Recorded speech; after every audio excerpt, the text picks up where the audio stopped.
The island of Savaii in western Samoa is about as far from Britain as you can get. It's just one of the tiny Polynesian islands off the east coast of Australia. And in my search to find traditional survival skills around the world, I'm headed for the coastal village of Falealupo.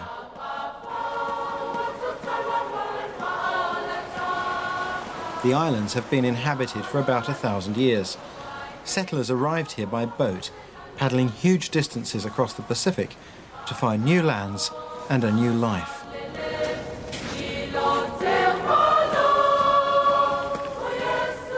It may look like paradise, but you can't live off the view. The Polynesians certainly didn't travel thousands of miles to set up shop here because of the scenery. It's a long swim between the islands, so to live here, you've got to be self-sufficient.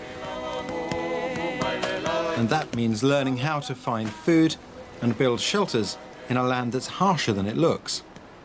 The seas are powerful with treacherous currents. Cyclones regularly sweep through these islands. The latest one flattened this concrete church in minutes.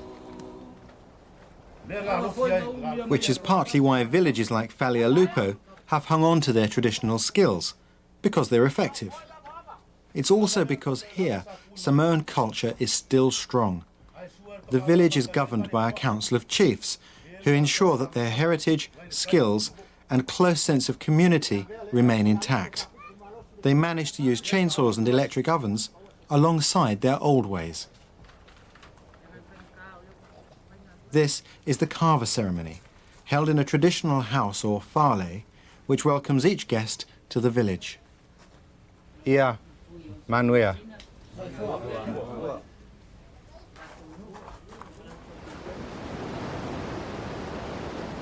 Fales were designed to stand up to cyclones, torrential rain and sun. They are the most common sort of house in the village, built straight from the forest.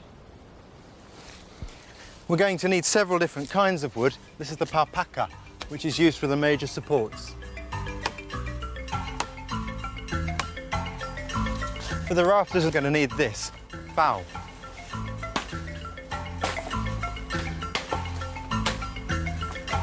And this is aso, for the ribs to hold the thatch. And the climate. When the recent cyclone struck, traditional fales stood up better than most modern houses.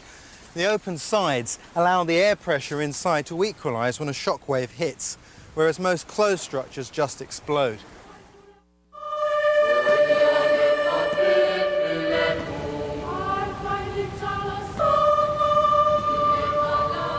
The cyclones of 1990 and 91 were the worst in recorded history.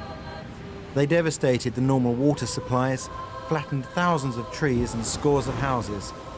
But it did remind the Samoans just why their old skills are still important. Everyone was busy trying to put up structure and trying to find food, trying to look for water, which is their own traditional knowledge and our own culture. And I think for me, it was one of the beautiful, also heartbreaking feeling for me that, thank God, that our people still had that traditional knowledge from the forest, that they were able to help themselves. Water is one thing you'd think there'd be no shortage of, but you can't drink seawater. And on this side of the island, there are very few streams. Inland, you could hope for rain, But out here in the dry, you've got two options. You can either dig for it or climb. There are no fancy climbing gadgets, just a foot strap.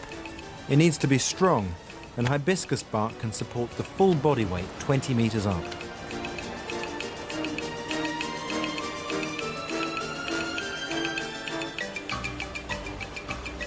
They're after coconuts, and villagers will climb these trees every day. Even without cyclones, water has to be tankered into the village, and that's an erratic supply at the best of times. A green husk shows it's immature. Inside there'll be little fruit, but plenty of watery milk.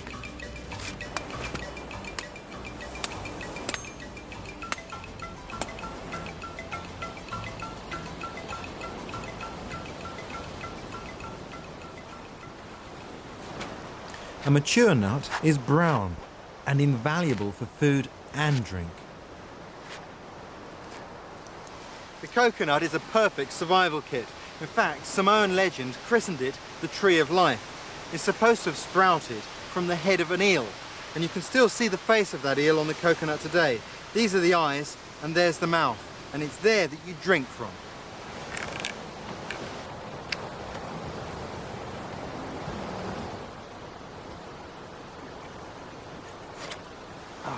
The face also shows you how to open the coconut. You take the seam that runs between the two eyes and you strike it with a knife at 90 degrees. It breaks cleanly in half.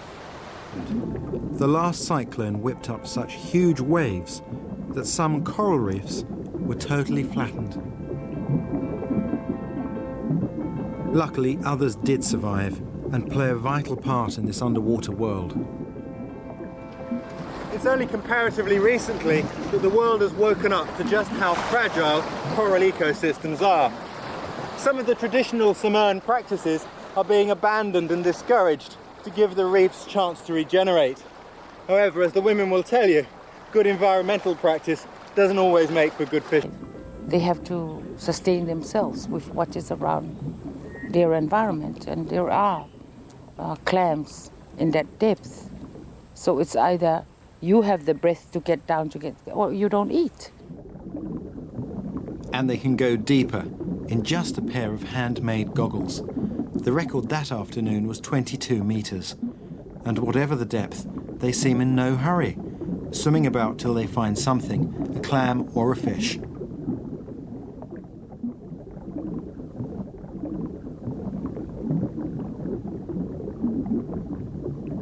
I couldn't stay down there, but luckily they can.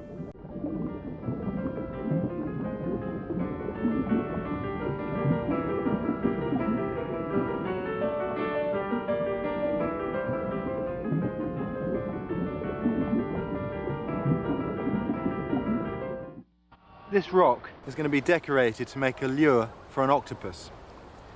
There's a legend hereabouts about an octopus that once gave a rat a lift across water. Well, that rat left a bit of a calling card on the octopus's head, and since then, octopuses have hated all rats.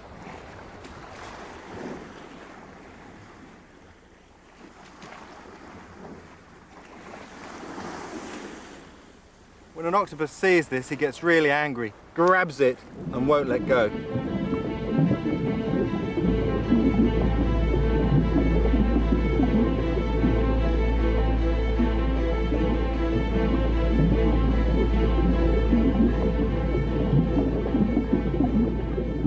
It may not look like much, just a rock, a few leaves and some string, coupled with some patience, but that's all you need to get one of these. This trap works on a much simpler principle. Eels love dark spaces, and when there's food inside, the combination is irresistible. It's easy for an eel to slip in through this cloth tunnel, but it can't get back out.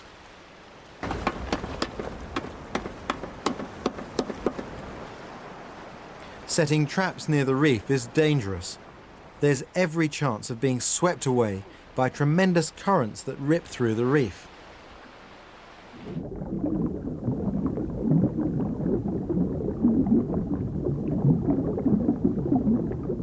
Once they've got the box to stay down, it's disguised with rocks, rather like the women's coral basket, and left for the eel to find.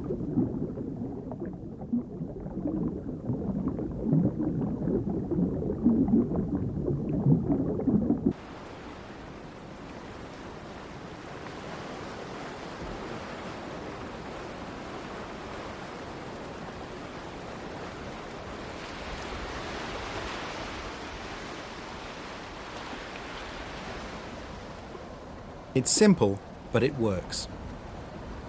To get to big fish out in the open sea, you've got to get past the coral reef that sits like a maze beneath the waves. At high tide, you float above it, but at low tide, the sharp coral lurks just below the water and can wreck the strongest boat. But the Samoans are expert sailors. They know exactly how to weave through the gaps in the reef, working with the tides and the currents, so they catch big fish.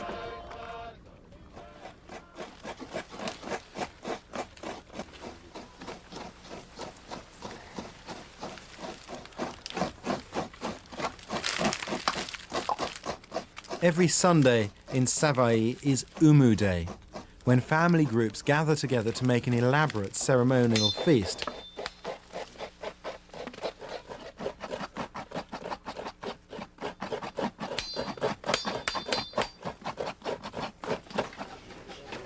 The cooking is done by the men in a separate fale, using the traditional open oven or umu. It starts with a normal fire, but local volcanic rock is piled on top. These rocks absorb and hold so much heat that they'll roast the food long after the fire has died down. One hot rock from the fire is enough to soften the grated coconut, which is squeezed between banana leaf fibres. The result, coconut cream.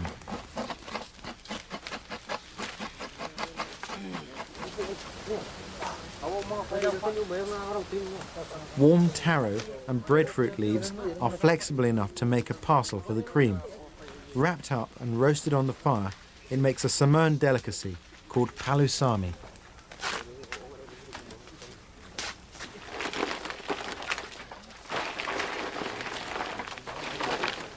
Once the fire's up to speed, it's levelled out ready for the parcels of fish and coconut.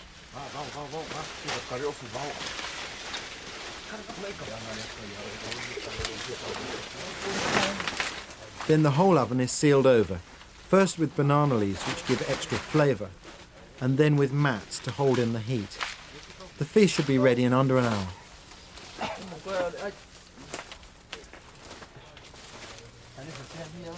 I'm sure like you had died for your McDonald's. It's the same for us in Samoa. There are certain things that we crave for, and the taste of the umu it doesn't match anything that comes out of the electric oven. So that's why our umu is so important, and the umu is also communal. See, we do the umu when we have more families coming together, like the Sunday. This is when the whole family had to come together, eat together. This is the day that we have to go over with what we had done during the week and to plan our next week. So the umu is really like a feasting, the spirit of coming together.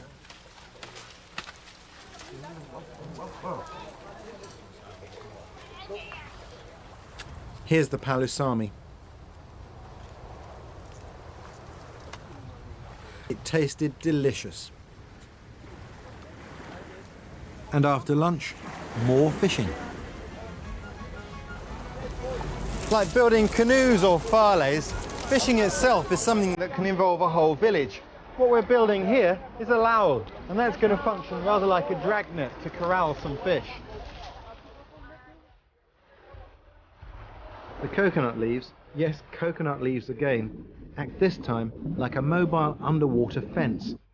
We dragged them out as the tide was falling and made a huge circle. Apparently it's been known for hundreds of people to turn up for a lao.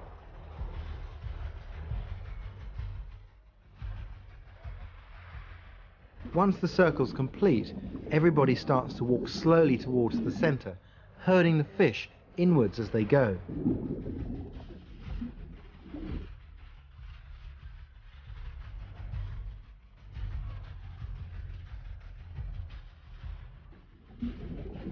In the middle, harpoon experts wait to spear as many fish as they can. It's a very effective method of catching fish, so they only do it when they know the stocks are in surplus.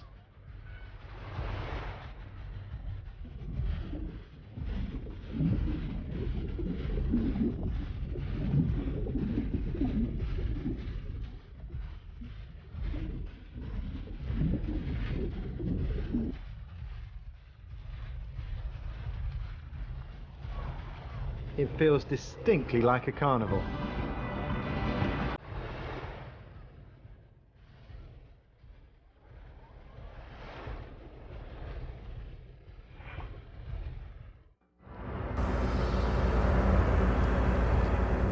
It's been nearly 100 years since the island was subjected to a natural display of fire. The local volcano, Mount Matavanu, created this moonscape and provided enough volcanic rocks to make good open ovens for centuries. But man-made fire is still at everyone's fingertips. Like the rest of the skills, it's part of their culture, and the chief in Falealupo makes sure that each child is taught the skills he'll need to live. It's what they've been brought up with from father to son, and then son to the next generation, and so it goes on. So it's something they've always lived with. The chiefly system's very strong in the village. The untitled men listen to the chiefs, and then when they're ordered to do something, they will do it. So it's a culture that will never die in the village, because their kids will be brought up like they were, by their fathers and their forefathers.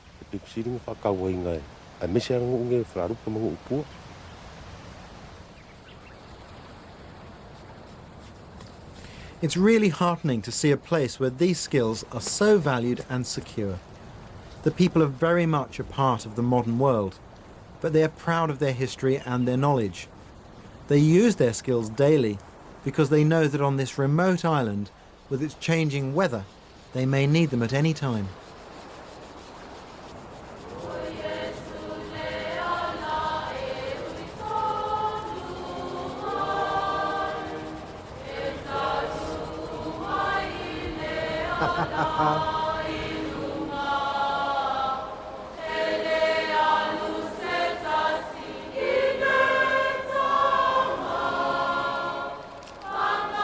When you are in the jungle, you haven't got matches, you should have this knowledge. You are carrying your box of matches in your mind and in your muscles.